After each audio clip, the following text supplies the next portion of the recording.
Hi, this is Coach Mark and welcome to another episode of Life Talk. This is Pinoy Extreme. This episode is special because it is for the mothers out there. Happy Mother's Day. Ngayon pag-uusapan natin why you cannot win an argument with your wife. This is Pinoy Extreme. Let's do this. Now usually kasi imbes na ang goal ng pakikipag-usap or pakikipagtalo nyo sa partner nyo para magkaintindihan kayong dalawa, usually napapalitan ito ng goal para manalo. Now, both of you has something to say to one another and maybe pareho kayong hindi nyo na-articulate or nasasabi ng maayos or napaparating yung totoo or yung nais nyong masabi sa isa't isa, kaya kayo nag-aaway. Ngayon, if you're going to put winning as the main goal of your argument, then hindi nyo magugustuhan yung resulta nung merong natalo at merong nanalo sa pag-uusap yung dalawa. And we all know, people do not like the feeling of losing. And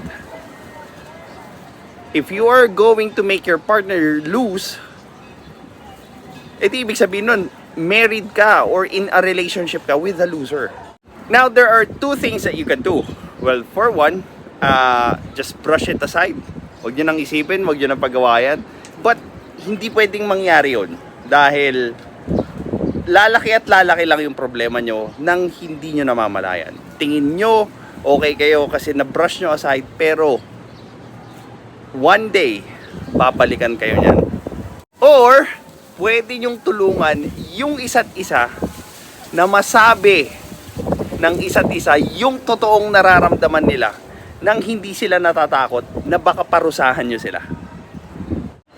Create a compromise na kung saan yung resulta ng pagtatalo nyo dapat pareho nyong gusto. Hindi lang dapat iisa or hindi dapat walang may gusto ng solusyon, pero dapat pareho kayo na may gusto nun. Para pag ginawa nyo or inimplement nyo yung solusyon, bukal sa loob nyo. Hindi yung isa sa inyo magtatampo na parang bata kasi nga hindi niya naman gusto yung solusyon na binigay nyong dalawa or yung napagkasunduan yung dalawa. Now, I understand that it is really annoying kasi may pakiramdam tayo or lahat ng tao ng kagustuhan manalo every time that we are going to have an argument. But let me just tell you, what will it cost to win on those kinds of fights? Well, let's say pag naka 100 wins ka na, pwede ka nang hiwalayan ng asawa mo. Kasi kumbaga level up na siya di ba? Kung yung experience points niya punong-puno na and puro na lang siya yung parating na nanalo. So, those kinds of moments will breed contempt, indifference doon sa relasyon yung dalawa because hindi na napagbibigyan or hindi na tumatama yung kabilang partner. So always ask yourself, would you rather lose the argument or lose your loved one?